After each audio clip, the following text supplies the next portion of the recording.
السلام عليكم ورحمة الله وبركاته.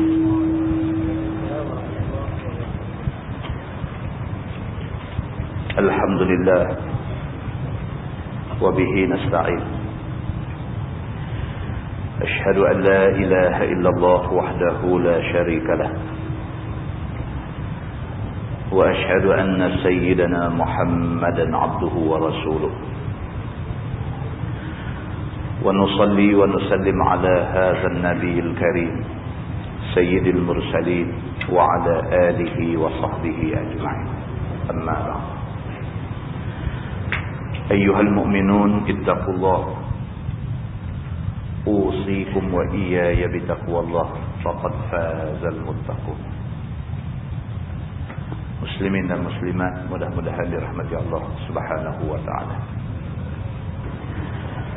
Di dalam sebuah hadis riwayat daripada Abi Rib'i Hanzalah bin Ar-Rabi' Al-Usaydi Al-Katib, ahad kuttab Rasulullah sallallahu alaihi wasallam, qala laqiyani Abu Bakr radhiyallahu anhu faqala kaifa anta ya Hanzalah, qultu nafaqa Hanzalah, qala subhanallah ma taqul, qultu nakunu 'inda Rasulillah sallallahu alaihi wasallam yuzakkiruna bil jannati wan nar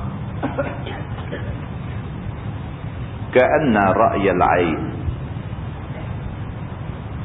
fa idza kharajna min 'indi Rasulillah sallallahu alaihi wasallam 'afasna al azwaj wal aulad wad dai'at nasina kathira.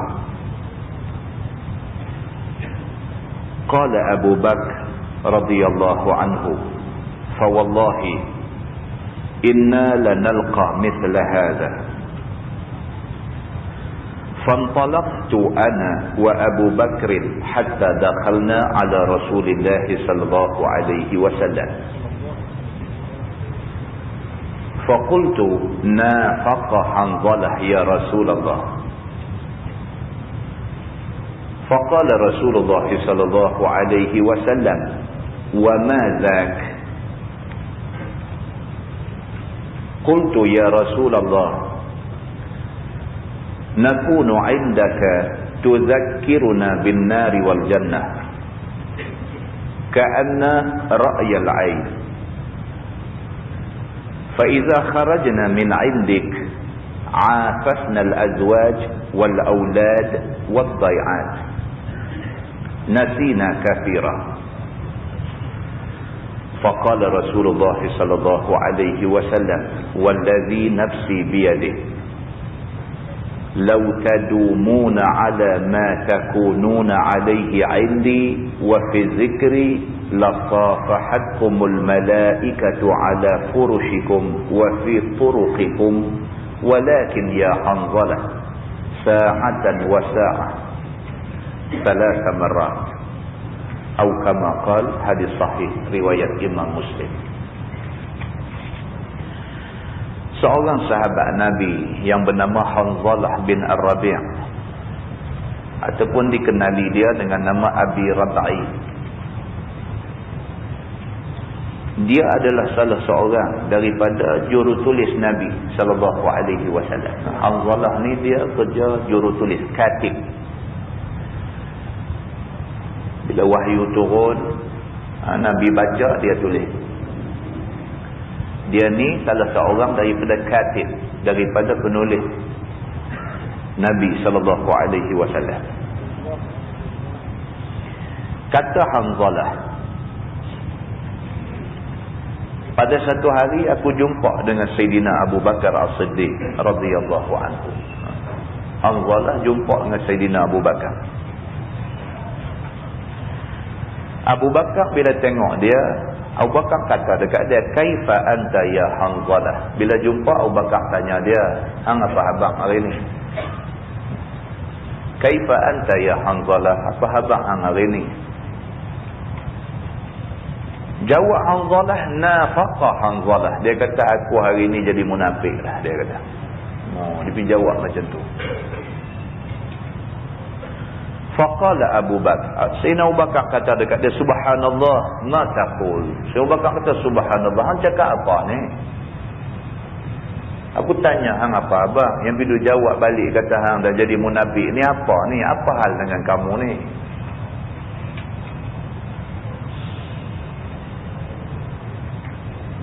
Kata dia, nakunu inda Rasulillah sallallahu alaihi wasallam yuzakkiruna bil jannati wan nar ka'anna ra'yal 'ain.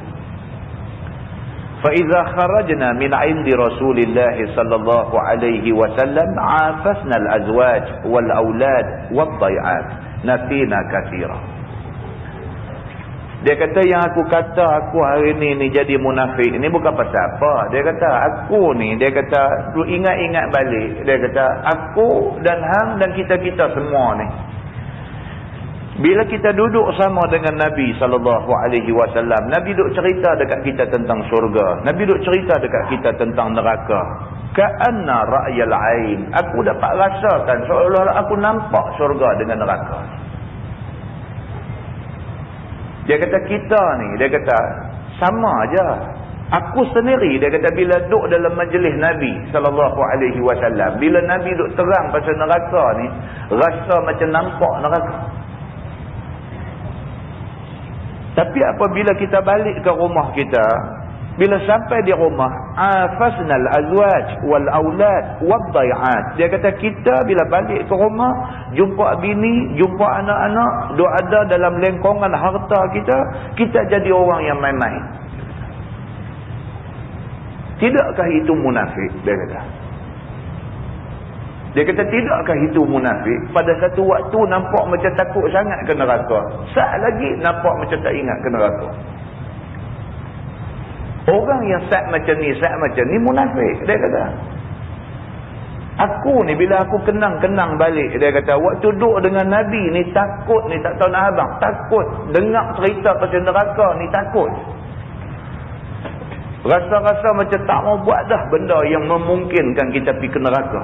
Tak buat dah benda-benda yang boleh nak sebab kita masuk neraka. Dia kata tapi bila balik habis, dia kata. Nasina kathira. Kita jadi orang yang lupa sungguh ke Tuhan. Aku berasa apa yang jadi kat aku ni menunjukkan aku ni munafik, dia kata. Qala Abu Bakar radhiyallahu anhu, Sayyidina Abu Bakar bila dengar Hanzalah kata macam tu, Sayyidina Abu Bakar kata wallahi inna lanalqa mithla hadza. Abu Bakar kata demi Allah, dia kata lagu hang rasa tu aku pun rasa, dia kata.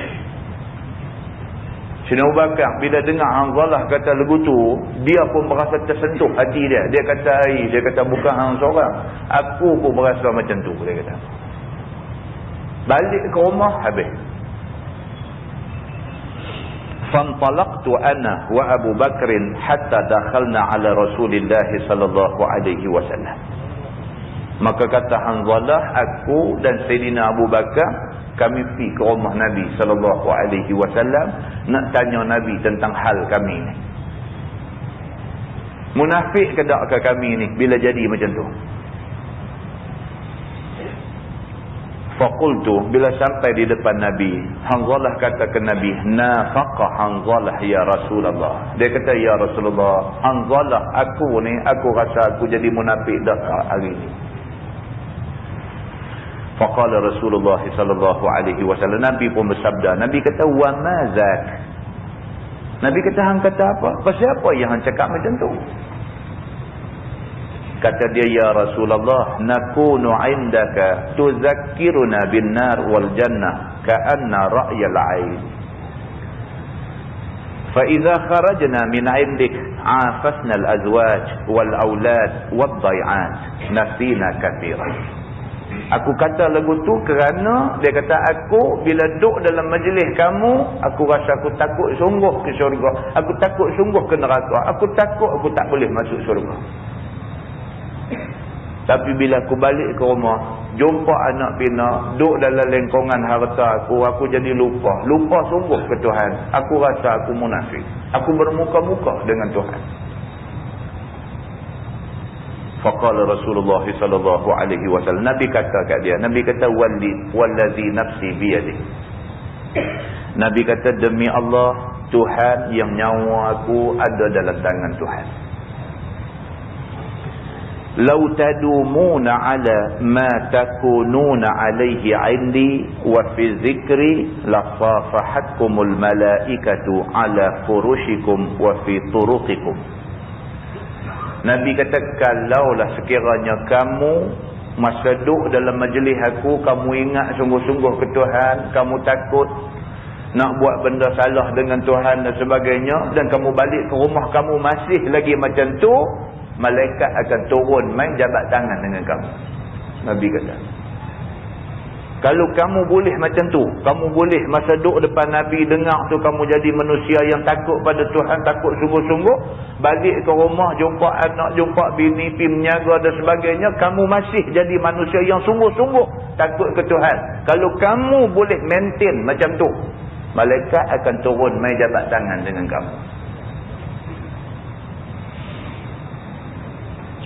Walakin ya Hanzalah, akan tetapi wahai Hanzalah, Nabi kata sa'atan wa sa'ah, sa'atan wa sa'ah, sa'atan wa sa'ah.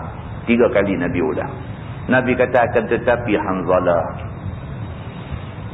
kita ni ada waktu macam ni, ada waktu macam ni. Nabi kata sa'atan wa sa'ah.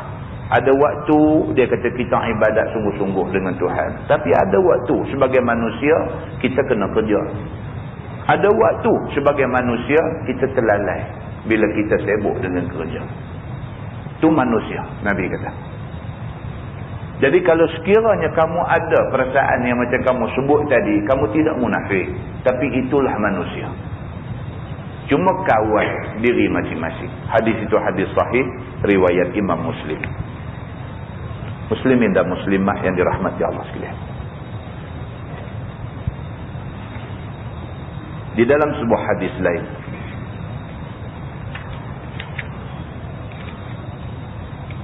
riwayat daripada Abi Abdillah Jabir bin Samurah As-Sawai radhiyallahu anhuma, kata dia, kuntu usalli ma'an Nabi sallallahu alaihi wasallam as-salawat, fakanat salatuhu qasdan wa khutbatuhu qasdan.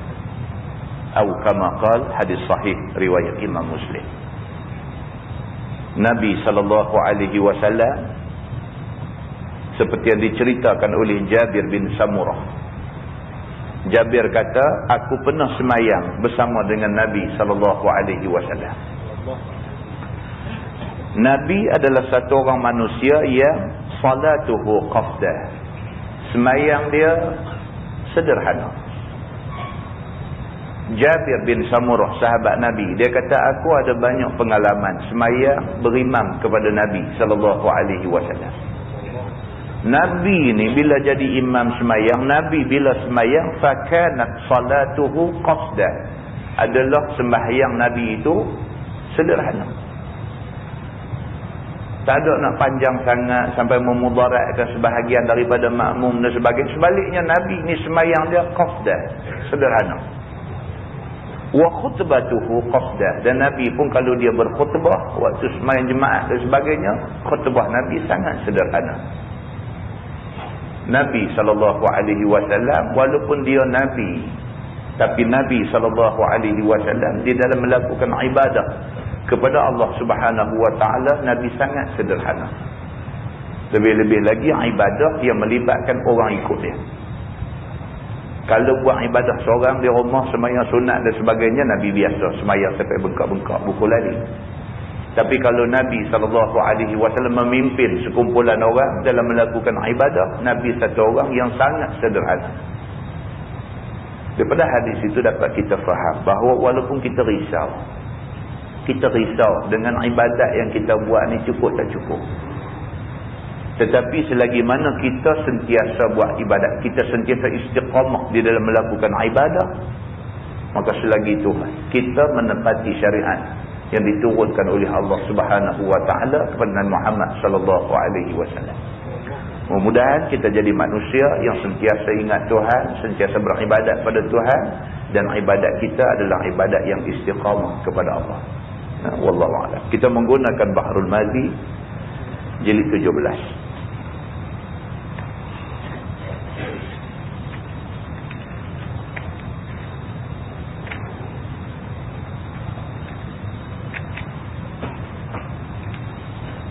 Bahrul Mazi jilid 17. Muka surat 108. Muka surat 108. Bab ma jaa fil qanaah. Iaitu bab yang datang pada menyatakan hadis yang membicarakan tidak tamak dan tidak halubah. Malam ni kita nak tengok satu tajuk yang menyentuh tentang satu sifat mahmudah, sifat yang sangat terpuji yang patut ada ke manusia, iaitu sifat al-qanaah. Dia kata sifat al-qanaah ini maksudnya ialah sifat tidak tamak, sifat pada berasa cukup dengan apa yang Tuhan bagi. Itu maksud dia. Dia kata bahkan yang dikatakan al-qanaah itu tidak tamak, tidak halubah, bahkan rasa cukup dengan apa yang ada. Cukup. Banyak mana Tuhan takdir rezeki dekat kita, alhamdulillah. Kita belanja padat dengan apa yang Tuhan bagi ke kita. Ketahuilah saudaraku, adalah loba dan juga tamak itu setengah daripada sifat keji bagi manusia. Dia kata tamak ni sifat cukup tak elok bagi manusia. Manusia kalau sekiranya ada sifat tamak, maka sifat ni sangat tak elok.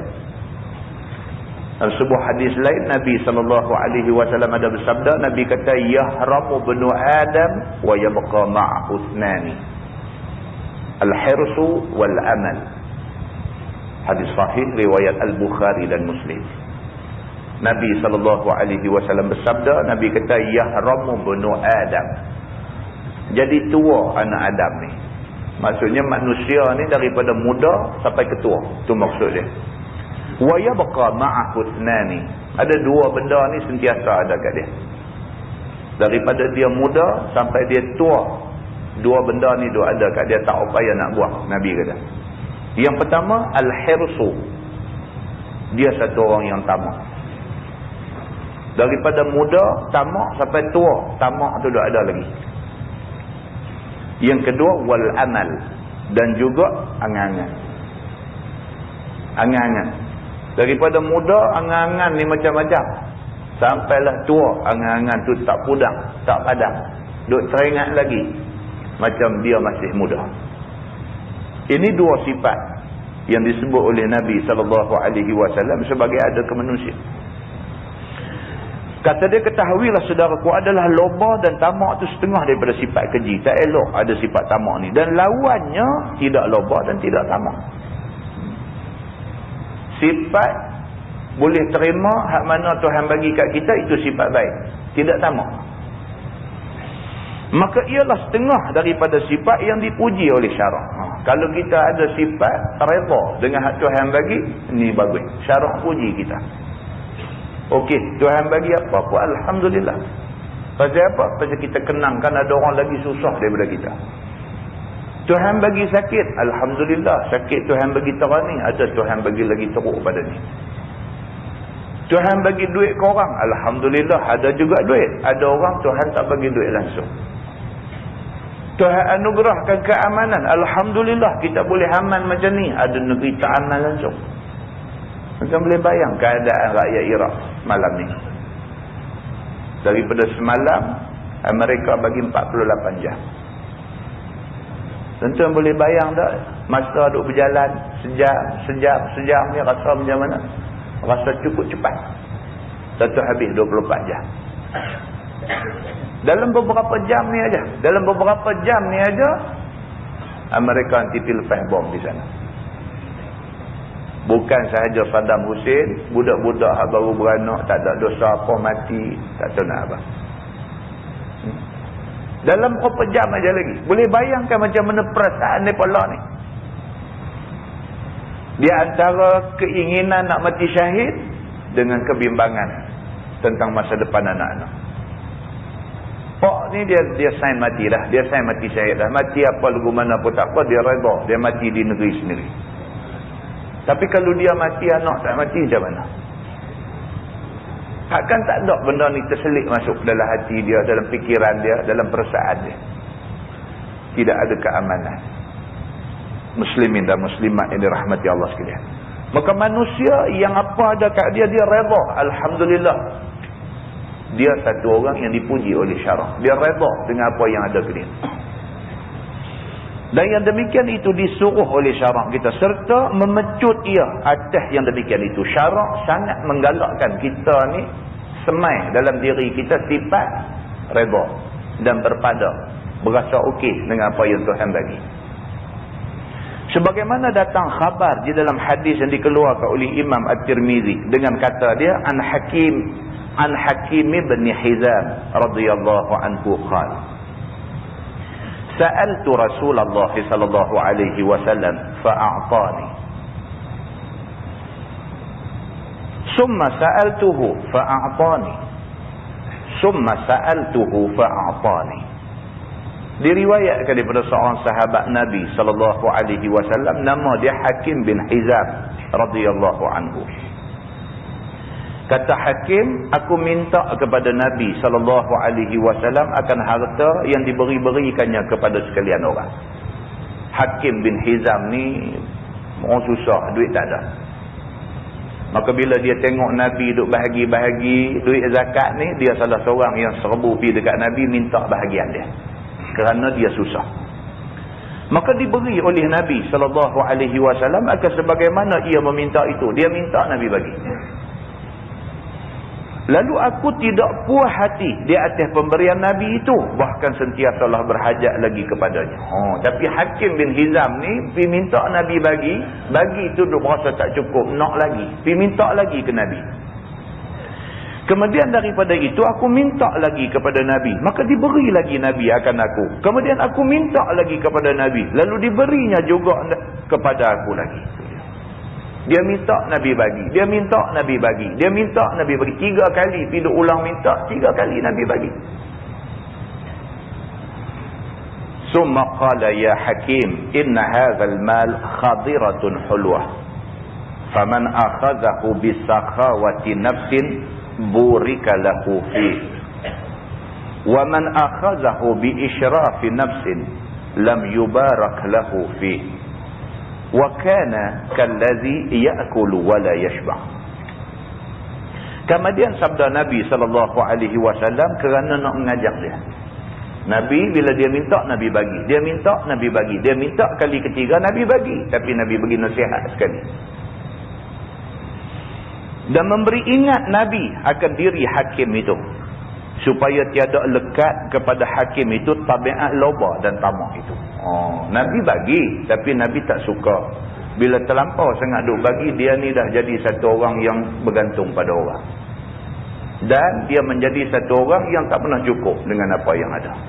Nabi tak suka didik sahabat macam tu. Dan tiada lekat tabiat meminta-minta itu padanya. Dan Nabi tak mau dia ni jadi satu orang manusia yang sepanjang hidup duk kerja nak minta ke orang. Nabi tak suka macam ni. Kita dengan anak kita lah. Tak semua benda yang anak kita minta kita bagi. Walaupun kita mampu bagi.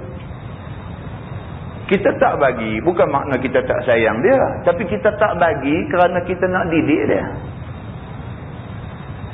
Tapi kalau semua benda dia minta kita bagi, semua dia minta kita bagi, dia tak minta pun kita nak bagi lagi, dia muak. Dia jadi muak. Dia tak reti nak menghargai pemberian kita. Dia tak jadi manusia ke depan esok ni. Dia minta ada benda, ada waktu, ada ketika, ada masa dia minta kita bagi. Ada masa dia minta kita tahan sikit. Kita kata boleh dengan syarat, kita bagi syarat. Itu didikkan nama dia. Nabi SAW mendidik sahabat macam tu. Maka sabda Nabi, hai Hakim, bahawasanya ini harta semacam buah-buahan yang hijau. Hidup rupanya, lagi manis rasanya. Maka sangat suka dan sangat gemar nafsu kepadanya. Dan loba dan tamak ia. Maka apabila ada sesuatu yang hijau, hidup, maka ia pun sudah cenderung nafsu kepadanya. Apatah lagi apabila berimpun elok rupa dan manis rasa, maka hendaklah kamu ambil akan dia, yakni akan harta itu, dengan memelihara muka kamu daripada malu. Nabi kata harta ni jaga baik-baik. Dia satu benda yang hijau, menarik. Bila tengok ni rasa tertarik, berasa nak. Jaga baik-baik. Benda ni benda yang menarik. Kalau kamu tak kontrol diri kamu, kamu akan jadi hamba dia. Kerana dia menarik kamu. Maka Nabi SAW kata, harta ni, duit ringgit ni, dia macam buah. Bukan saja hijau menarik, rasanya pula manis. Siapa tak nak? Tapi Nabi kata jaga baik-baik. Jangan kerana nak benda tu, kamu tak jaga maruah kamu. Jangan kerana tertarik dan kamu nak kepada benda tu, kamu tak jaga ayak muka kamu. Jangan sampai macam tu, Nabi kata. Dengan sebab dinampaknya orang kamu loba dan kamu tamak. Jangan sampai orang kata dia ni tak ada hidup kerja nak minta ke orang. Bila dan orang kata lagu tu habis kita, maruah kita tak ada. Maka tidak cukup sesuatu yang diberi dengan sekali minta, bahkan beberapa kali minta. Dia minta sekali dapat, dia duk kira nak minta. Tak gaduh fikir dah. Tak gaduh fikir dah nak buat kerja. Tak gaduh fikir nak usaha. Apa pun tak gaduh fikir dah. Fikir nak minta kat dia ni.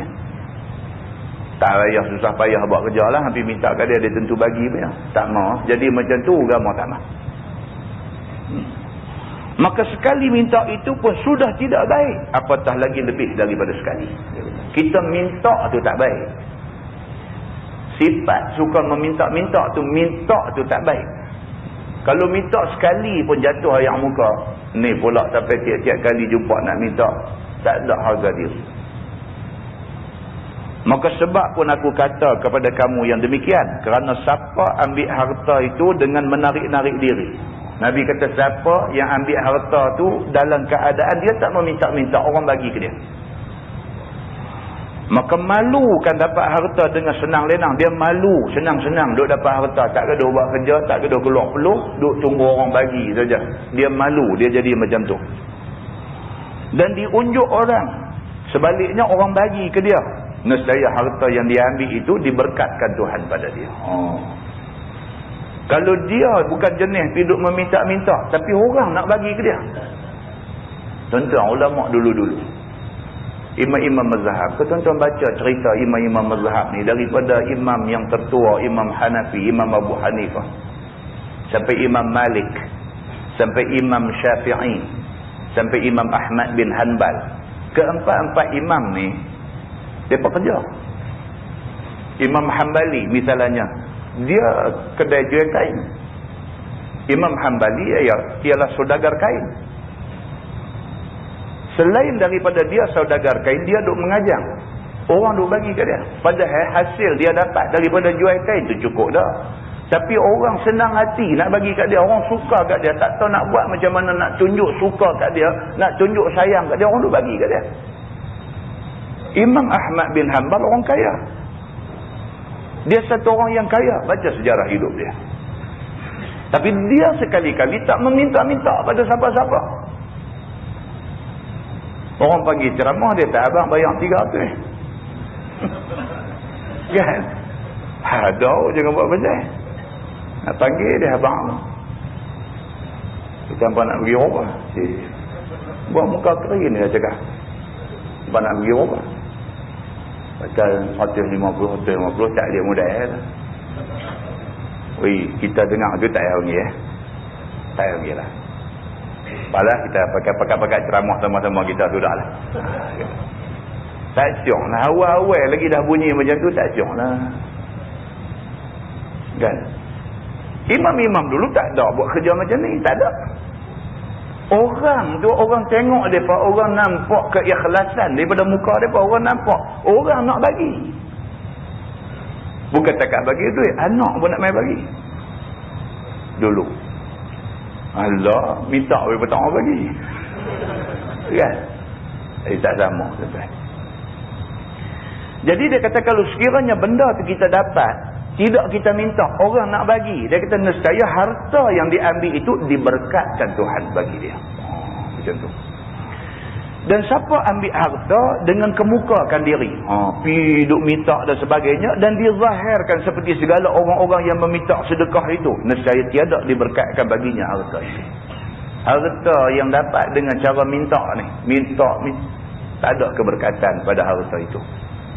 Dan adalah orang yang demikian itu bertabiat dia sebagai tabiat orang yang sentiasa lapang, makan berapa kali pun tidak kenyang dia.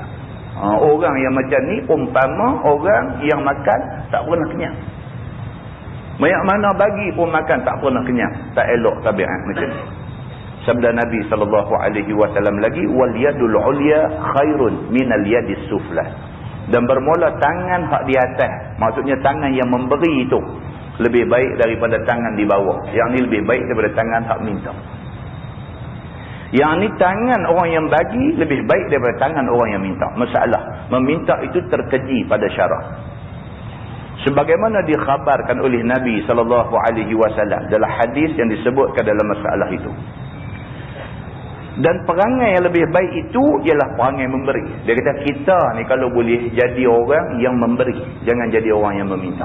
Kita ni tak gaduh bagi sampai ribu-ribu, tak gaduh bagi sampai ratus-ratus. Boleh bagi RM1, bagi RM1. Tak boleh bagi 5 kupang. Tak boleh 2 kupang pun bagi. Ajak untuk bagi. Pada kemampuan masing-masing. Kerana orang yang memberi itu mulia dan sukacita.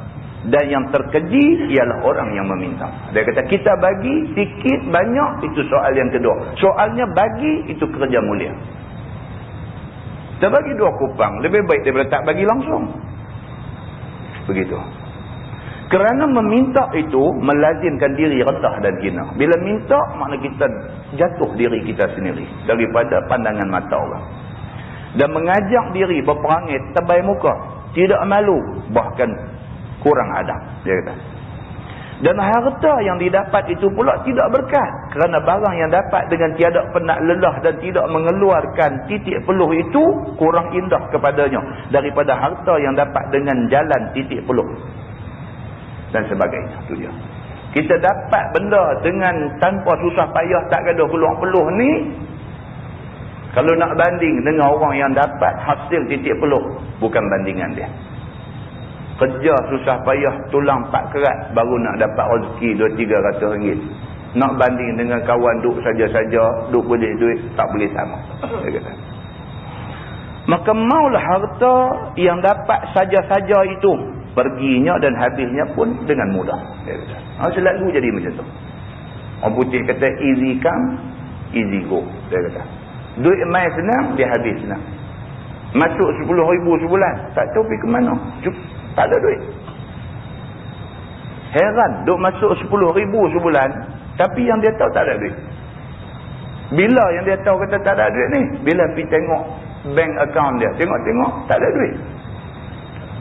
Dalam poket pun tak ada. Kod kata selit bawah tilam, raba-raba pun tak ada. Mana pergi duit ni? Belanja habis dah. 10,000 masuk, tak ada duit, tak ada lekat duit di tangan. Heran. Bila jadi macam ni, kena muhasabah. Bila cek balik, duit ni duit tak apa cantik. Pasal tu dia tak ada keberkatan. Duit tak lekat ke kita. Gitu. Dan tidak timbang rasa kepadanya sahaja. Dia kata dengan sebab itu, sudahlah nafsu itu tidak puas dia dan tidak cukup. Bahkan mau dia lagi akan harta itu.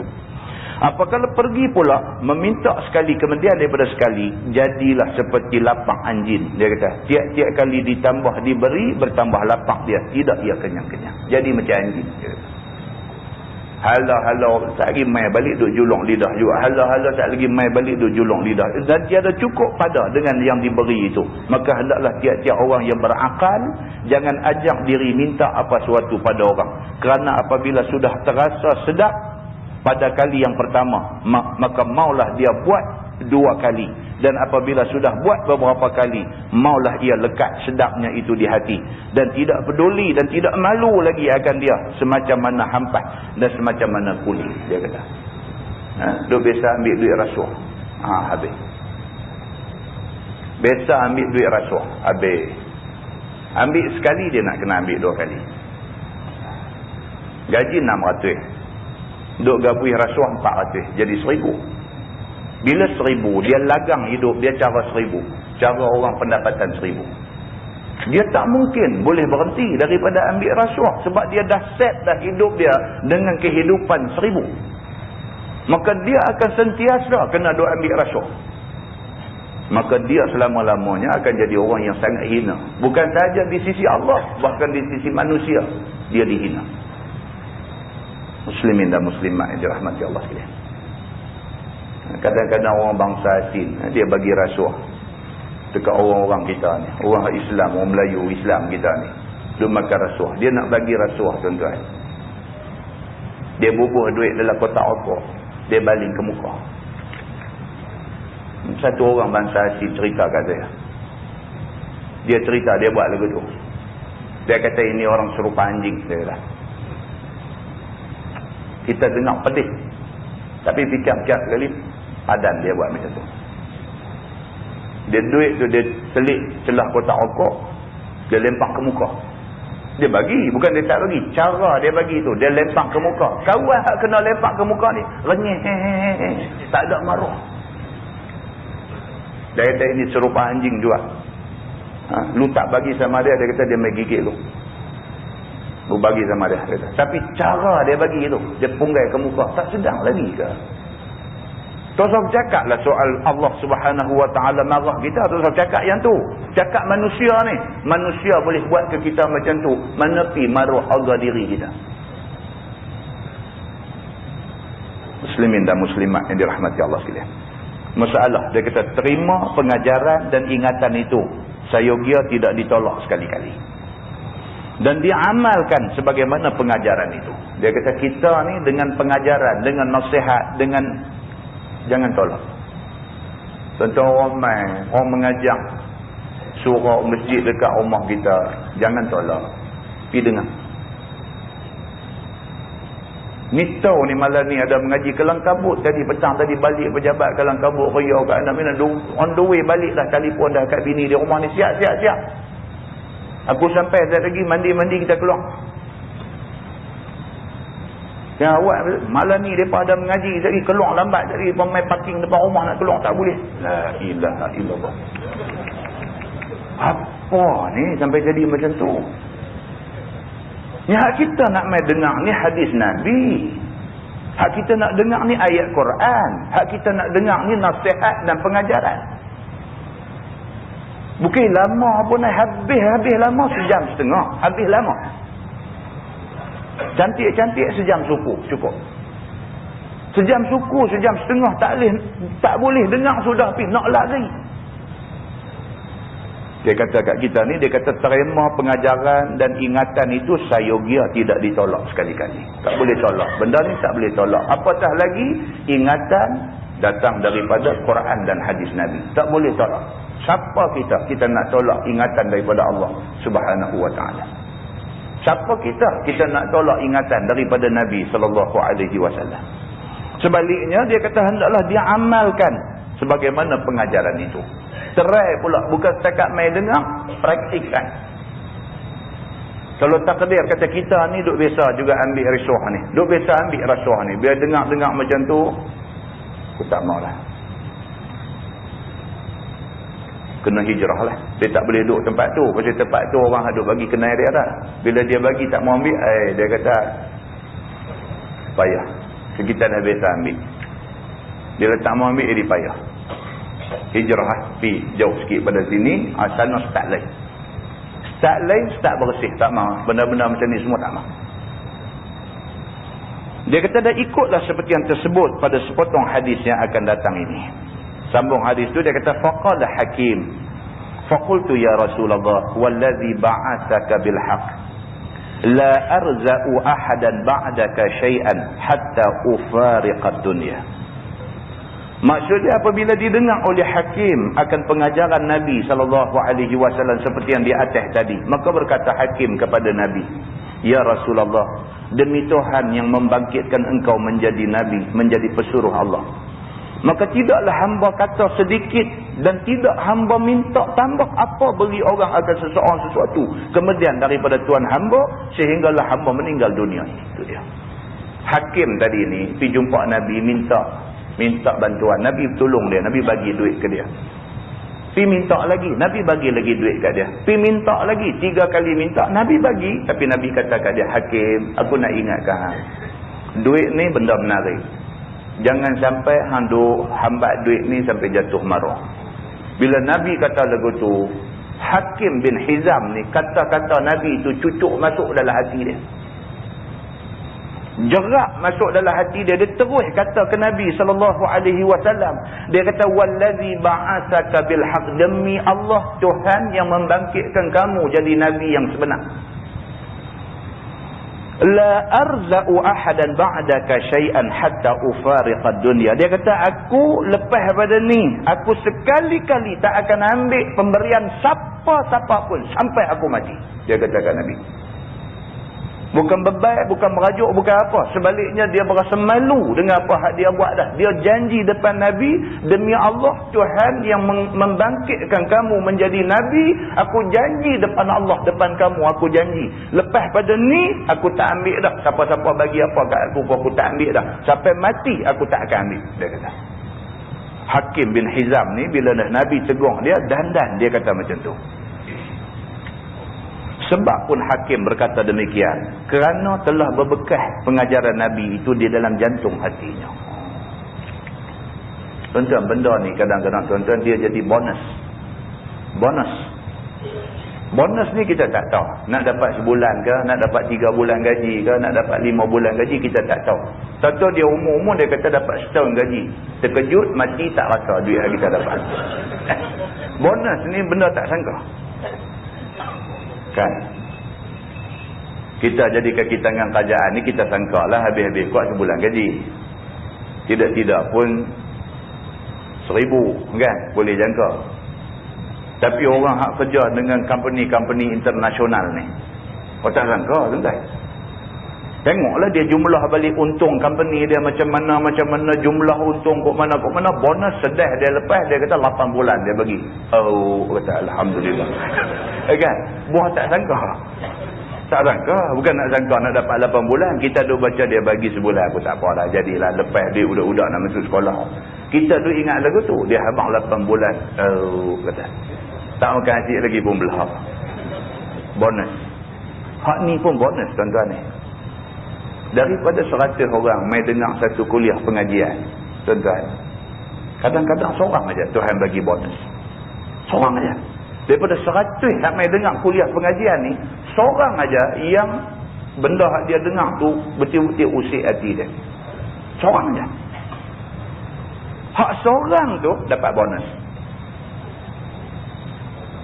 Dia ni, hak seorang ni pun duk dengar banyak dah. Dengar sana, dengar sini, dengar sana. Hak sekali ni dia dengar, sentuh hati dia betul-betul. Dia balik, dia jadi tak boleh nak tidur. Dia jadi, bukan kerana virus pneumonia. Lah dia virus pneumonia pun tak boleh tidur juga. Dia ni bukan pasal virus pneumonia, tapi pasal mengaji ni. Tak macam mana dia main duduk dengar usik sungguh, berasa terusik sungguh hati dia. Dia naik kereta, naik motor nak balik pun duduk fikir benda tu. Dia sampai di rumah tak lagi bini buah nasi sampai sejuk dah baru pergi makan. Pasal dia duduk layan perasaan dia, duduk layan fikiran dia, duduk fikir ni hak dia dengar tadi ni. Padahal benda tu bukan dia tak biasa dengar. Dia duduk biasa dengar dah, tapi hak lepas tak sentuh hati dia. Hak kali ni sentuh dia. Hak kali ni sentuh dia. Dia biasa dengar sangat dah ayat Quran tu. Dia biasa dengar sangat dah hadis tu. Tapi kali ni dengar, tak tahu macam mana, usik dia. Dan akhirnya benda tu jadi turning point. Tukar hidup dia. Dia terus nak jadi elok, dia terus mula nak berubah dia. Alhamdulillah, akhirnya satu keluarga boleh berubah. Hak dia dapat ni, bonus Tuhan bagi kat dia. Hakim bin Hizam ni bukan tak pernah pergi dengar Nabi SAW duk mengajak, duk bercakap. Dia orang Islam. Tapi hak sekali ni Nabi pergi tegur dia, Nabi pergi nasihat dia, hak sekali ni sentuh dia sungguh. Dia terus kata ke Nabi SAW, wallazi ba'atsaka bil haq, demi Allah Tuhan yang melantik kamu jadi Nabi, aku tak minta dah kat siapa pun lepas ni. Sampai mati aku tak akan minta kat siapa-siapa. Pasal apa dia kata lagu tu? Adakah kerana dia ni bebal ke, jadi nak marah ke Nabi ke apa? Tak. Dia kata sebab pun hakim berkata demikian kerana telah berbekas pengajaran Nabi di dalam jantung hati dia. Sentuh hati dia benda tu.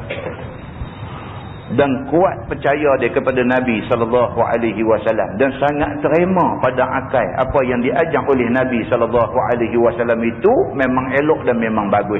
Manis lazat bagi orang yang beriman dan orang yang bahagia. Dia kata sungguh, Nabi kata tu sungguh. Awaklah selama ni aku tak terfikir benda ni. Bila Nabi sebut-sebut, sungguh macam Nabi kata, aku ni duk buat kerja yang menjatuhkan maruah aku sendiri. Banyaklah tuan-tuan, kalau kita buka dalam hadis Nabi banyak cerita. Di antaranya seorang sahabat nama Jabir. Dia ni pergi duk kata ke orang depan Nabi. Depan Nabi dia pergi duk cerca, dia pergi duk caci, dia pergi duk kata lebih korang. Nabi bila dengar macam tu, Nabi tegur dia. Nabi kata, wahai Jabir. Jabir bin Salim nama dia. Nabi kata, wahai Jabir, apalah kamu ni duk kata macam tu ke orang? Tak boleh kamu buat macam tu. Kalau menatang pun kamu caci dia, kamu tak boleh naik dah menatang tu. Bila Nabi kata lagu tu, Jabir terus kata kat Nabi, dia kata, a'hid ilayya ya Rasulullah la tasubbanna ahada. Dia pergi jumpa Nabi SAW, dia kata, ya Rasulullah, bagilah apa-apa pesan dekat aku. Nabi kata, la tasubbanna ahada. Nabi kata, hang jangan duk celah siapa dah lepas ni. Jabir kata, fama sabbabtu ba'dahu hurran wala 'abdan wala ba'iran wala syah. Dia kata, aku lepas pada Nabi tegur aku sekali itu, dia kata aku tak kata dah kat siapa pun, sama ada orang tu orang yang merdeka, sama ada orang tu hamba, sama ada dia ni unta ataupun menatang kambing dan sebagainya, aku tak kata kat siapa dah. Pasal apa? Pasal Nabi tegur benda tu betul-betul aku rasa kesan dekat diri aku. Muslimin dan muslimat yang dirahmati Allah sekalian. Kata rawi hadis ini, fakana Abu Bakar yad'u hakiman ila al-'ata fayaba an yaqbalahu. Maka adalah Sayyidina Abu Bakar As-Siddiq radhiyallahu anhu pada masa dia di atas kursi khalifah Rasulullah sallallahu alaihi wasallam. Abu Bakar panggil akan Hakim bin Hizam ini supaya diberinya harta faid daripada Baitul Mal. Bila Nabi wafat, Sayyidina Abu Bakar jadi khalifah. Masa Sayyidina Abu Bakar jadi khalifah, Hakim ni masih miskin lagi. Jadi bila dapat harta faid ni harta orang kafir yang dirampas tidak dengan jalan perang. Kalau perang rampas harta, dia jadi ghanimah. Tapi bila pergi masuk negeri kafir tak lawan, pakat surrender semua, harta mereka dirampas, harta tu dia jadi harta faid. Harta tu pun dibahagi-bahagikan kepada orang yang ikut perang dan kepada orang-orang susah sebagainya. Abu Bakar As-Siddiq nak ambil harta faid ni, nak bagi kepada Hakim bin Hizam ni, pasal dia miskin, pasal dia susah. Walaupun dia masih miskin, dia masih susah, Abu Bakar nak bagi dekat dia harta faid, dia tak mau terima. Kerana takut jadi biasa yang demikian itu. Dia takut sekali kau diambil, nak jadi sentiasa duk ambil pula. Maka jadi melampau dirinya dengan sebab itu kepada barang yang bukan kehendaknya. Maka dengan kerana itu diceraikannya dirinya daripada perbuatan itu. Dia tak mau ambil lah. Pasal apa? Pasal dia dah janji depan Allah, janji depan Nabi, dia tak akan ambil dah pemberian orang. Kata dia, summa inna Umar da'ahu liyu'tiyahu fa aba an yaqbala minhu syai'ah. Kemudian kata dia, bahwasanya Umar Al-Khattab pula pada masa ia di atas kursi khalifah dipanggilnya akan hakim supaya diberinya daripada harta faid itu kira-kira mustahaknya. Maka enggan juga ia terima daripadanya sesuatu. Naik Sayyidina Umar untuk jadi khalifah ganti Sayyidina Abu Bakar. Sayyidina Umar pun dalam nak bagi bantuan kepada orang susah ni, hakim masih duduk dalam senarai orang susah. Panggil nak bagi, tak mau juga. Pasal apa? Pasal dia dah janji dengan Nabi SAW. Faqala Umar, inni ushhidukum ya ma'syaral muslimin ala hakim anni a'ridu alaihi haqqahu min hadzal fai fayaba an ya'khudhahu. Maka apabila dilihat oleh Umar akan hakim tak mau terima harta itu, Maka Umar pun berkata kepada orang yang hadir di depan dia, bahwasanya aku, wahai sidang muslimin, naik saksi aku pada sekalian kamu atas Hakim bin Hizam ini, bahawa aku tunjukkan kepadanya haknya daripada ini faid, maka enggan dia mengambilnya. Yang ni aku jadikan sekalian kamu saksi bahawa Hakim tak mau terima hak dia, supaya lepas ia daripada batang leher aku. Sina Umar bila dia panggil Hakim nak bagi bantuan, Hakim tak mau terima, dia bercakap depan orang ramai. Dia kata, lah ni hampa jadi saksi. Aku hari ni aku jadi khalifah. Menjadi tanggungjawab aku bantu orang-orang susah. Hakim ni susah. Aku nak bantu dia. Dia tak mau. Bukan aku tak bagi. Umar kata. Aku tak mau esok aku dituntut di depan Allah. Aku jadi khalifah, ada orang yang tak dapat bantuan. Lah ni hampa jadi saksi depan aku. Aku nak bagi kat dia. Hak aku nak bagi ni hak dia. Tapi dia tak mau. Hampa jadi saksi. Aku tak mau esok aku dipersalahkan kerana tak bantu Hakim bin Hizam ini. Itu hadis dia. Kemudian masalah. Dia kata harta dalam Baitul Mal itu bolehkah orang-orang yang ni rakyat ambil? Kata Qisqalani di dalam Syarah Al-Bukhari. Pada sepotong hadis dalam masalah ini menunjukkan bahawasanya tidak mustahak seseorang ambil sesuatu daripada Baitul Mal itu, melainkan dengan pemberian imam. Barang, duit ringgit yang ada dalam Baitul Mal, kita tak boleh berasa nak pakai pergi ambil. Tak boleh. Sebaliknya, kita hanya boleh terima duit itu daripada pemberian pemerintah negeri. Pemberian imam yang memerintah negeri. Maka jika seorang daripada rakyat itu tak mau terima pemberian imam daripada harta Baitul Mal itu, maka tidak pula boleh dikerasi untuk menerimanya. Kalau dia tak mau, tak boleh paksa dia terima. Hak dia untuk kata tak mau. Itu cerita tentang harta Baitul Mal. Dan kata rawi hadis itu lagi, falam yarza' hakimun ahadan minan nas syai'a ba'da Rasulillah sallallahu alaihi wasallam hatta tuwfiya. Maka tiada mau ambil hakim akan sesuatu daripada seorang daripada manusia, kemudian daripada Nabi sallallahu alaihi wasallam sehingga wafat dia. Dia tunai sungguh janji dia. Dia kata depan Nabi bahawa siapa pun bagi duit kepada dia tak akan ambil dah lepas pada ni. Sungguh sampai dia mati dia tak terima pemberian siapa-siapa pun.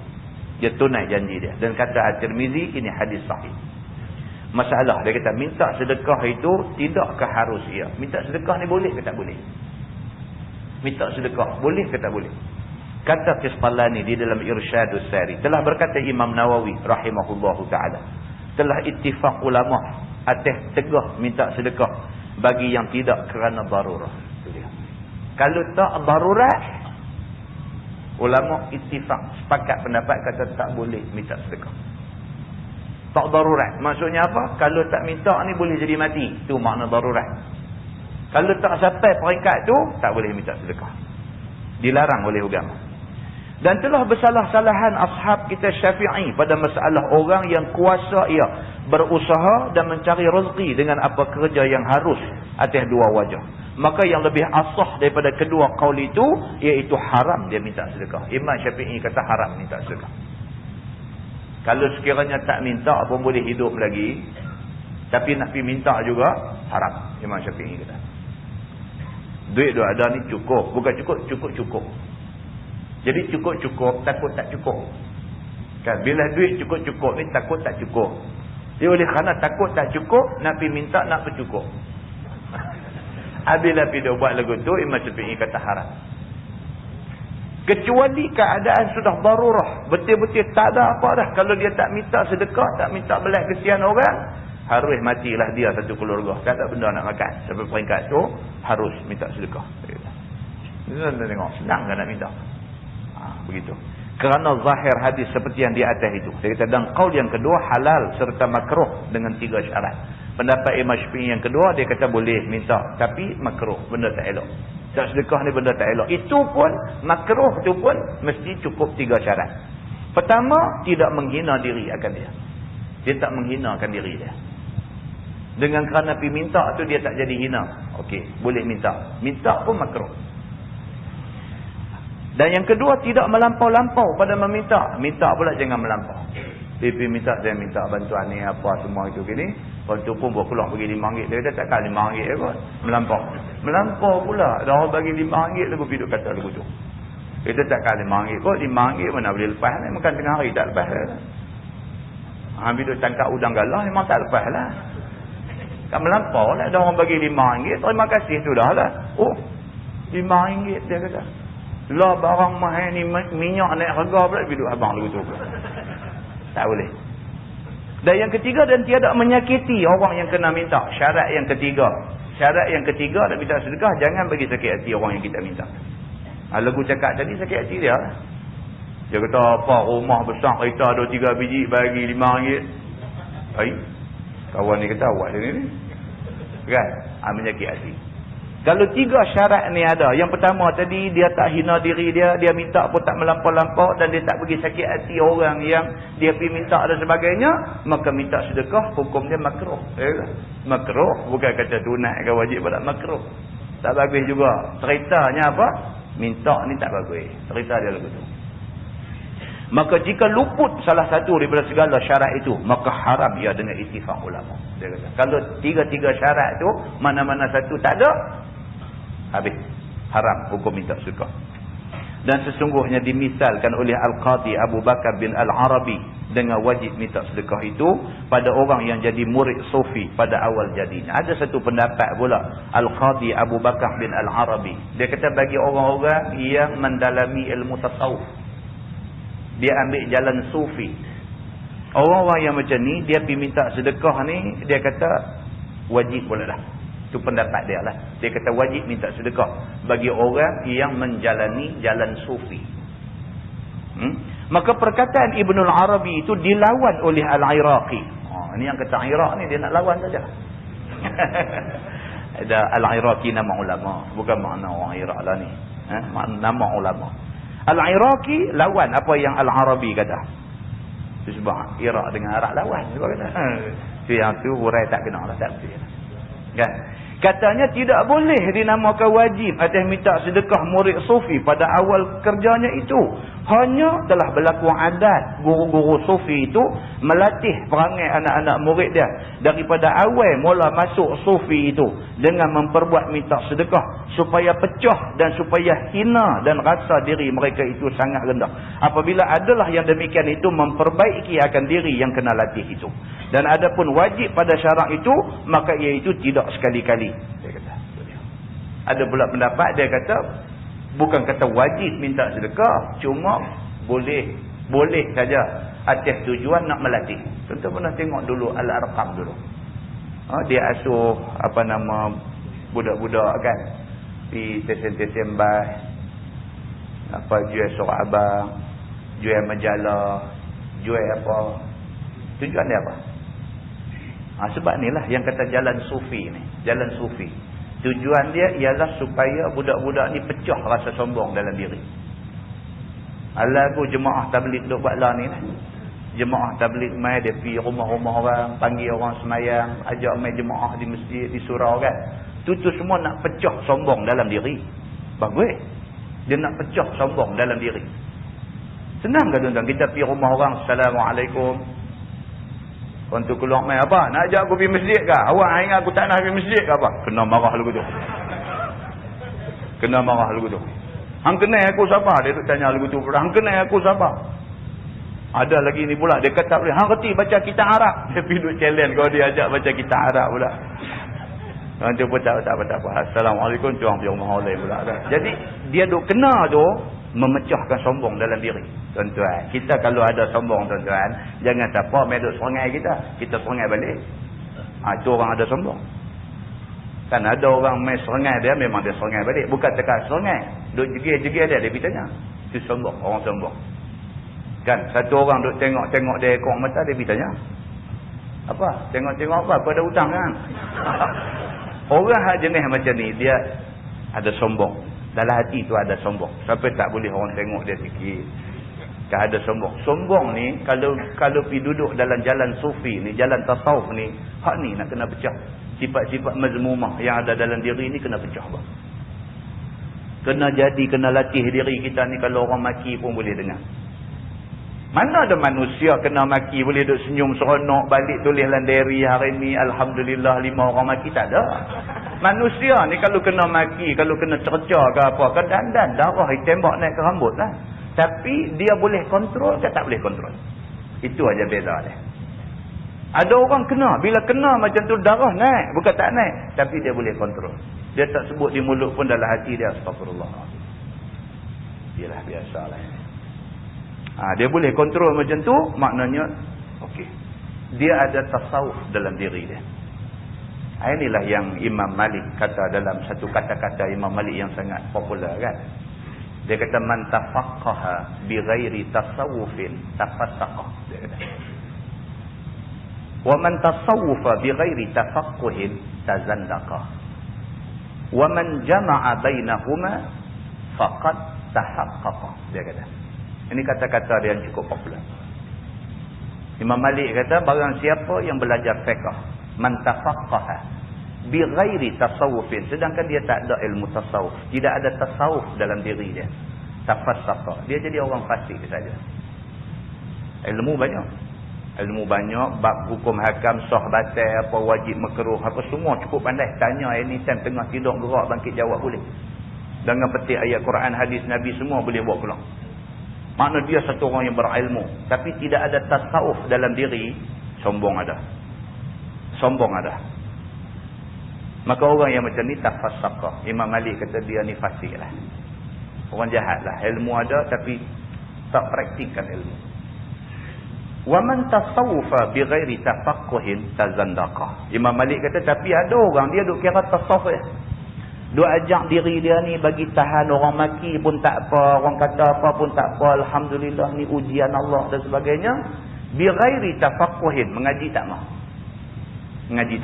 Dia duk kira dia nak perbetul diri dia zikir apa wirid apa bagi bagus doa panjang apa tidur cara sunnah apa, ilmu tak ada, tak mau mengaji.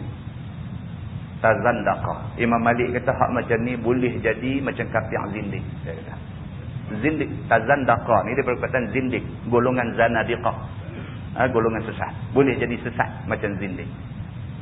Tak ada ilmu, sesat. Ilmu ni cahaya, al-ilmu nurun. Ilmu ni cahaya kita nak suluh, nak tunjuk jalan kita nak pergi. Bila tak ada cahaya pakai belah-belah, memang sesat jalan. Tapi Imam Malik kata wa man jama'a bainahuma, tapi siapa himpun dua-dua sekali, fiqh, ilmu, dia mengaji dan sebagainya, dalam masa yang sama dia jaga hati dia, dia elak daripada sombong, daripada takabur, daripada ujub, daripada besar diri, dia kontrol benda-benda ni semua, faqad tahaqqaqa, maka dia mendapat hakikat Islam dan iman yang sebenarnya. Ini huraian. Baik. Jadi orang-orang yang melatih diri dia dengan pada jalan sufi, memang dia latih supaya dia ni pergi minta sedekah, bagi rendah, bagi pecah sombong dalam diri, dia kata. Maka ada pun wajib pada syarak itu, maka itu tidak sekali-kali. Tetapi nak kata sampai kata pergi duk minta sedekah dengan tujuan nak pecah sombong ni wajib, tak boleh kata, dia kata. Mana boleh kata wajib minta sedekah? Tak boleh, dia kata. Baik. Dan ada pun wajib pada syarak itu, maka itu tidak sekali-kali. Dan pada hadis Ibnul Farasi daripada barang yang meriwayatkan dia oleh Abu Daud dan An-Nasai, annahu qala ya Rasulullah as'alu, faqala Nabi sallallahu alaihi wasallam la in kunta sa'ilan la budda fas'alis salihin. Bahwasanya berkata ya Rasulullah, minta sedekah ke hamba. Dia pergi jumpa Nabi sallallahu alaihi wasallam. Dia kata dekat Nabi, ya Rasulullah, adakah patut saya ni minta sedekah? Maka sabda Nabi SAW, la. Nabi kata jangan. Nabi kata tak boleh, minta sedekah tak boleh. Dan jika ada kamu tak boleh, tidak terpaksa juga minta sedekah, maka mintalah olehmu kepada orang-orang yang saleh. Artinya orang-orang yang berharta, yang tidak menahan akan apa-apa yang wajib atas diri mereka itu. Dan sungguh tiada tahu mereka itu akan orang yang mustahak lain daripadanya. Maka apabila diketahui mereka itu dengan minta orang yang berhajat, nescaya diberi mereka itu akan apa yang wajib atas mereka itu daripada hak Allah. Kalau hang terpaksa juga minta, Nabi kata pergi minta dekat orang yang agak-agak dia faham, kata dia kena bantu orang susah. Jangan pergi duduk serbu minta tak tentu orang. Pasal apa? Saat lagi hang kena maki saja aja. Kalau hang pergi minta dekat as-salihin, orang-orang yang saleh, orang yang baik-baik, orang yang faham bahawa dia ni tak akan minta kalau sekiranya dia tak betul-betul susah. Hang pergi minta dekat orang macam ni, dia akan bagi dan maruah hang dia jaga. Kalau pergi minta tak kena orang, kena maki saja dia. Jadi jatuh maruah kamu di depan orang pula lagi. Itu. Ataupun dikehendaki dengan orang saleh itu ialah orang yang diberkatkan doanya dan harapkan mustajabnya. Ataupun maksud hadis yang kata Nabi kata pergi minta fas'alis salihin, minta kepada orang saleh itu, minta kepada orang yang nampak macam dia ni diberkati doa dia. Pergi minta kat dia, di samping dia bagi kat kita, dia pula doa, ya Allah, dia kata lapangkanlah hidup dia ni, murahkan rezeki dia. Kalau kena dia ni orang mustajab doa, cantik dekat kita ni. Begitu. Maka sekiranya harus meminta sedekah itu, maka jauhkan daripadanya minta dengan melampau-lampau. Dan juga mintalah dengan wajah Allah, yang diminta kerana Allah. Kerana hadis di dalam Al-Mu'jamul Kabir daripada Abi Musa dengan isnad yang hasan anin Nabi sallallahu alaihi wasallam qala mal'unun man sa'ala biwajhillah wa mal'unun man su'ila biwajhillah famana'a sa'ilahu ma lam yas'al hajra. Daripada Nabi sallallahu alaihi wasallam bahawasanya sabda Nabi, dilaknat akan orang yang minta sedekah ia kerana Allah. Ni maksud ni kita kena tengok syarah hadis. Kalau tidak kita nanti apa pula ni? Dilaknat orang yang minta sedekah kerana Allah. Pasal apa pula? Kalau dia pergi minta derma kerana Allah, kerana nak buat masjid, kerana nak buat surau, takkan kena laknat kot. Macam tu. Dia apa maksud dia kata dilaknat akan orang yang minta sedekah ia kerana Allah? Apa maksud dia? Maksudnya dia minta sedekah bertopengkan agama. Sebenarnya bukan niat agama. Bertopengkan agama, bertopengkan kerana Allah. Dan dilaknat akan orang yang kena minta dengan kerana Allah, sebenar lalu tidak diberinya apa suatu akan orang yang meminta. Dan kena laknat juga orang yang apabila orang tu betul-betul mai berhajat nak minta tolong dia, dia tak mau tolong, dia kena laknat dengan Tuhan pula. Kita nak pergi minta, kita bertopengkan agama, nak pergi minta tak boleh. Tak boleh pergi buat cerita kata ni anak saya nak pergi mengaji apa sana sini apa, nak pergi mengaji di Iraq lah apalah semua ni, duit tak ada apa. Sebenar dah dia bertopengkan agama. Pergi nak minta belah kesian orang, dia pergi jual cerita kata anak dia nak pergi mengaji agama di Timur Tengah, manakah duit tak ada, dia pergi bohong orang. Dia bertopengkan agama. Kita ni pula bila dengar macam tu bagi yang song. Ni budak nak pergi mengaji agama ni takkan tak orang bagi. Teringat duit zakat, teringat tak ada duit zakat pun duit ada bagi. Bila tak boleh banyak bagi sikit, kita duk ingat lagu tu. Rupa-rupanya dia main, dia bertopengkan agama. Dia tipu aja. Sebenarnya duit tu dia nak buat down payment kereta dia. Dia dilaknat oleh Allah kerana tipu orang guna nama agama. Hak satu lagi pula, orang main minta kat dia memang betul-betul dia minta ni, dia memang orang yang berhajat saja tak mau bagi. Dilaknat juga orang yang saja tak mau bagi ni pula. Selama tiada ia minta dengan pintaan yang keji. Selagi mana dia minta tu benda yang kita nampak tidak jadi satu kesalahan, bagilah. Tak boleh bagi banyak, bagi sikit. Macam tu. Masalah bala fakir itu, dia kata lebih senang sabar daripada bala kaya. Dia kata lebih baik susah daripada jadi kaya. Sebab susah kita lebih boleh tahan lagi. Daripada kaya kita kot tak boleh tahan. Begitu.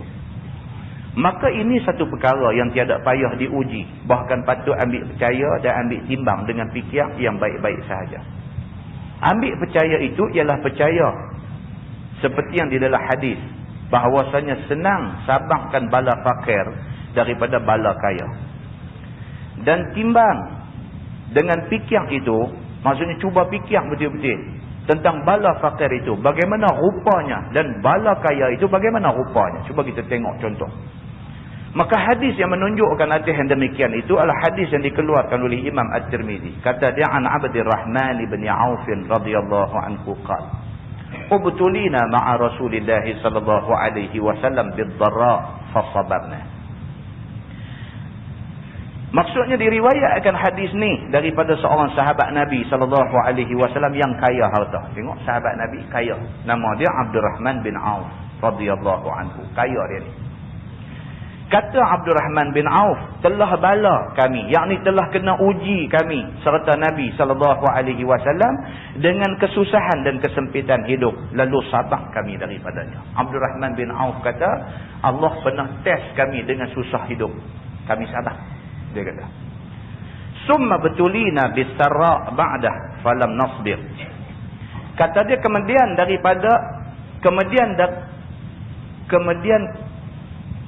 kena bala tu, bukan kena laba.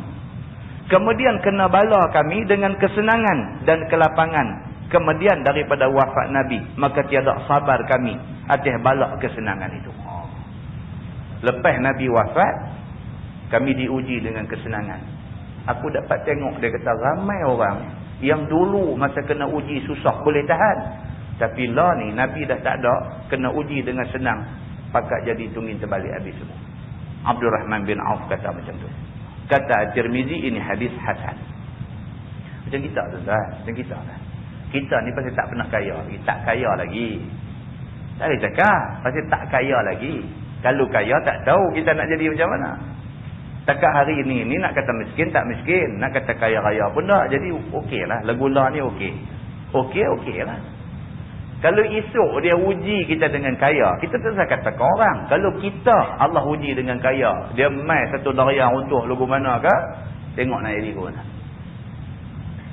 Masa cukup lilik sahabat, ekor turun ke depan pula. Masa duk kena uji susah ni, lilik ekor boleh duduk pergi belakang. Masa tu lilik-lilik dia duduk main belah depan ekor ni. Awak jadi lagu dia tak arti dah nak lilik sahabat. Kok jadi lagu tu kot. Pasal tak kena uji lagi. Ini yang disebut ni. Abdul Rahman bin Auf kata, aku dapat tengok benda ni. Kami diuji masa Nabi hidup dulu, diuji dengan susah. Fasabarna, kami boleh sabar. Summa betulina bisarra ba'dah. Lepas wafat Nabi, kami diuji dengan senang. Falam nasbir. Sebahagian daripada kami dah jadi tidak sabar. Dia kata, baik, bala fakir miskin itu bagaimana? Sesungguhnya fakir itu ialah orang yang tak berharta, yang boleh menutup kadar hajatnya yang lazim. Yang kata orang fakir ialah orang yang tak ada harta, sampai keperluan hari-hari pun tak boleh nak tutup. Tak boleh, tak ada duit untuk nak guna hari-hari pun tak ada duit. Ini fakir, dia kata. Maka ada fakir miskin itu tidak ada apa sesuatu di dalam tangannya sama sekali. Ada, dia kata, miskin sampai tak ada apa. Miskin ni sampai tak ada apa, tuan-tuan. Benda ni banyak negeri kalau nak cerita. Kita selalu duduk cerita pasal Eritrea. Allahu Akbar, miskin ni Allah yang mengetahui. Miskin sungguh-sungguh. Nak boleh pergi Mekah buat haji ni, orang Eritrea ni nak boleh pergi Mekah buat haji ni, umur 80 lebih baru boleh pergi. Umur 80 lebih baru boleh pergi. Bukan tak pergi, tak ada duit nak pergi. Satu ulama hebat di Eritrea kerja ra'il ghanam, belah kambing. Tak ada kerja. Dah pergi dah, boleh lah apa belanja apa lebih kurang jalan darat jalan apa sampai di Mekah buat haji apa semua, nak balik ni tuan-tuan. Pergi duduk tunggu menyerangguh di airport Jeddah tu, duduk tunggu kok ada kapal terbang yang tempat barang kosong. Siapa nak tumpang naik. Saya jumpa masa pergi Mekah tu 96 saya jumpa. Kan? Duduk di airport Jeddah tu, seorang tu ikat serban macam serban Sudan tu, kosong. Dia duduk atas bangku, hak lain pakat duduk atas lantai ni. Dia duduk cakap, ada seorang sebelah dia duduk baca Quran. Dia tu pun pakai sepek tebal, kelabu pula. Sepek dia tu kelabu, kena gonyong kertas pasiang apa tu kelabu. Dia ni pakai sepek, nampak ke sepek lagu ni? Ada gambar di rumah, ada saya ambil gambar dengan dia. Kan, ambil gambar dengan dia ni, tajam, simpan. Pakai orang bagus, orang baik-baik. Tapi duduk sebelah balik ni, dengar kawan sebelah baca Quran, bila habis kau tu baca, dia pun bagi satu macam huraian dekat orang duduk atas lantai di airport Jeddah ni. Huraian. Bahasa dia lah bahasa Eritrea. Kita pun tak faham. Kita duduk tu, dia duduk balik tengok kita 2-3 kali, dia tanya lah. Tanya, saya pun tanya dia, boleh cakap Arab ke? Dia kata boleh. Makna kata orang mengaji. Oh, dia pun panggil suruh duduk sebelah dia, suruh kita pula baca Quran. Kan? Suruh kita pula baca sikit, dia pun sembang dengan dia. Umur 80 lebih. Baru boleh main ke. Saya kata, hang main sini ni kali pertama kau berapa kali dah main Mekah ni? Dia kata, ni baru sekali. Baru sekali main, dia kata. Di sana ada apa? Dia kata, dia mu'alim lah. Guru duk mengajar agama apa semua. Lain pada tu belah kambing. Susah tuan-tuan, susah. Nak cerita, nak banding dengan rakyat kita, tidak langsung lah. Tak ada langsung. Susah. Pergi tengok di India, Allahu Akbar. Kalau boleh dapat berteduh bawah satu titi, sudah kira cukup baik. Titi. Rumah tak ada lah. Makna kata rumah tak ada. Nak jadikan tempat berteduh tu, kalau boleh dapat duduk bawah titi. Bergaduh, bertumbuk. Kerana nak duduk bawah titi ni. Hak sebahagian besar ni sampai bawah titi pun tak boleh duduk ni. Modal kain selai aja. Dia duduk depan kedai. Kedai tutup aja, tunggu apa dia pergi duduk situ. Duduk situ, laki, bini, anak 3-4 orang duduk bawah kain selai. Tang tu dah rumah depa. Sebelum tuan kedai bangkit buka kedai, depa kena bangkit. Tak sadut tentu. Kalau tidak kena pukul lagi. Ni hak kasta rendah di India. Allahu Akbar. Pergi tengok macam tu kan. Ni ramai orang-orang kita lah duk turun pergi Kemboja, duk turun pergi Vietnam. Allah, pergi sana pula dah tengok cara sana pula susah. Nak cerita kata orang susah ni, yang kata fakir ni, yang kata di Malaysia sampai nak cari fakir tak jumpa. Buat sembelih korban, bawa daging sampai busuk duk pusing kampung nak bagi, tak tahu rumah siapa nak bagi. Tengok nampak lagu macam layak bagi, tinggal buka pintu TV 34 inci. Allahu Akbar. Ingat kau miskin, rupanya tak miskin lah kalau macam ni. Kan? Kalau di tempat lain, kalau kata miskin sungguh. Maka dia kata dalam kitab kita ni, dia kata kalau kata miskin, fakir ni, dia kata sampai ke peringkat dalam tangan tak ada apa sama sekali. Ada tak sampai macam tu. Seperti yang berlaku pada setengah sahabat Nabi SAW yang berpindah daripada Mekah ke Madinah. Turut Nabi SAW. Tentu kalau rajin baca di dalam sirah Rasulullah ke, dalam cerita tentang kisah sahabat, kisah-kisah sahabat Nabi ke, cuba pergi cari nama Mus'ab bin Umair. Baca kisah dia macam mana susah. Cuba pergi cari satu tokoh sahabat Nabi yang bernama Suhaib bin Sinan Ar-Rumi. Tu cari siapa dia depa ni. Suhaib bin Sinan Ar-Rumi dengan Mus'ab bin Umair. Asal kaya, lepas hijrah, Allahu Akbar, miskin ni tak terbayang kemiskinan mereka. Baca kisah mereka ni, boleh tahu macam mana mereka ni tinggal semua benda kekayaan, harta benda, gedung perniagaan, tinggal semua semata-mata kerana kasih Allah dan Rasul. Kena baca benda-benda macam ni. Maka dia kata tinggal segala harta dan rumah tangga yang demikian itu menjadi fakir miskin di negeri orang. Tinggal segala-gala kekayaan. Mus'ab bin Umair, anak tunggal, mak pak orang kaya. Tinggal, apa pun tak ada. Ikut Nabi SAW. Sampai di Madinah pakai baju tampung dengan kulit kambing. Baju cari nak beli tak ada duit. Pergi cari. Ambil kulit kambing mana-mana ke tampung baju hak cari itu. Padahal sebelum dia hijrah, anak orang kaya, mak dengan pak dua-dua orang kaya.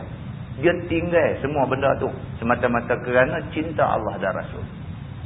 Itu dia. Maka dengan menanggung beberapa bala kefakiran itu, terkadang kena kelaparan mereka itu dengan Nabi SAW, beberapa hari tak jumpa makan. Dan di dalam fakir itu dihimpit pula oleh musuh yang datang perang. Sudahlah fakir, miskin, duit tak ada, musuh duk hambat, jenuh lari sana sini. Berasa lagu nak aman sikit, musuh nak main perang. Berasa lagu nak aman sikit, nak kena serang. Tak ada nak berasa keamanan. Dan datang sakit dan berbagai-bagai lagi. Sakit pun macam-macam duk kena. Dan berbuat macam-macam ibadah dan amal yang tiada putus pahalanya. Maka maklum juga seorang tiada berharta itu. Apa suatu perkara yang hendak diperbuat jadi gendala ia apabila adalah perkara itu bersangkut dengan kita. Yang kata orang susah, orang miskin ni, teringat nak buat apa, duk tak boleh buat. Teringat nak buat apa, tak boleh buat. Pasal apa tak boleh buat? Pasti tak ada duit. Tengok teringin lah, kata aku kalau ada duit aku nak menyumbang lah mereka nak buat sekolah agama. Duk ingat kalau ada duit, tapi duk tak ada duit. Nampak macam? Duk teringat nak buat, tak boleh buat semata-mata kerana tak ada duit. Aku kalau boleh nak pergi Mekah bang, Duit tak cukup lagi. Aku duk ingat aku kalau aku kaya lah, aku nak buat satu rumah buah anak-anak yatim semua, aku nak rahi mereka. Tapi tak ada duit, tak boleh buat. Kerana tak ada duit, sangkut banyak benda yang duk teringat nak buat. Begitu. Maka seperti pada zaman kita ni, apabila seorang itu bernama fakir, tidak ada harta, maka susahlah dia tidak sampai dicapai membuat apa yang bersangkut dengan harta tu. Sama macam kita lah ni. Cita-cita ni bukan main nak hantar anak pergi mengaji di Morocco, di Jordan, di Mesir, di Iraq. Nak hantar anak pergi mengaji ni. Cita-cita kita ni. Beasiswa tak dapat, bantuan tak dapat dan sebagainya, nak kena pakai duit poket. Apa-apa poket tirai. Tak ada duit, tak boleh hantar juga. Jadi macam tu. Sekiranya fakir itu hendak pergi menuntut ilmu, ni dia bawa contoh. Sekiranya fakir itu nak pergi menuntut ilmu, maka kenalah dia susah berjalan kaki. Sanggupkah berjalan kaki pergi Mesir? Tak sanggup, dia kata. Dan tidaklah dapat dia naik kereta kerana berhajat kepada harta. Dan jika seseorang itu banyak anak serta tidak ada harta, maka susahlah dia mencari nafkah dengan penat lelah. Mau jadi tinggal amal ibadah. Kadang-kadang miskin sampai tak ada nak buat amal ibadah. Pasal apa? Pasal miskin. Anak ni lah dia merenyut ramai. Ni hak miskin ni. Tiap-tiap tahun boleh anak. Dan duk tengok TV tu kadang-kadang rancangan daripada berkeluar ni, hak cerita-cerita orang susah. Petang gabar itu tengok TV3. Nona gabar rancangan apa, ada satu rancangan dia ada satu slot cerita orang susah. Tunjuk ya Allah punya susah miskin dah. Allah pun uji dia. 5 orang anak semua cacat. Dahlah susah miskin dengan rumah sengit. Anak ni boleh seorang cacat, boleh seorang cacat, boleh seorang. 5 orang anak, 5 cacat. Pak pula dah kena sakit jantung, habis lembik tangan kaki. Sudahlah miskin. Allah uji macam tu pula dah. Bertimpa-timpa kena ujian dengan Allah Subhanahu Wa Taala. Tetapi banyak orang fakir itu boleh sabar segala susah yang demikian itu, serta mau turut apa yang disuruh Tuhan. Bahkan kebanyakan orang yang fakir miskin itulah yang lembut hati junjung suruh perintah Allah dan Rasulnya. Tapi kebanyakan dia kata hak susah ni lah yang rajin sembahyang. Kebanyakan. Walaupun ada hak susah miskin sembahyang tak mau apa tak mau dah. Kan? Ada dia kata. Tapi dia kata kebanyakan hak susah ni rajin sembahyang. Pasal apa? Nak minta doa bagi senang. Sembahyang tu pasal nak minta doa bagi senang. Minta ya Allah bagilah aku senang ni, susah sangat ni. Hak kaya ni pula dia jadi tak mau nak sembahyang. Pasal apa? Pasal dia duk berasa nak minta apa dah, Tuhan bagi belaka dah. Tak ada sembahyang. Jadi terbalik macam tu. Kan? Wallahu a'lam. Lepas ni kita tengok masalah bala kaya dan kesenangan itu bagaimana. Macam mana pula yang kata kaya itu menjadi ujian bagi sesetengah manusia. Wallahu a'lam.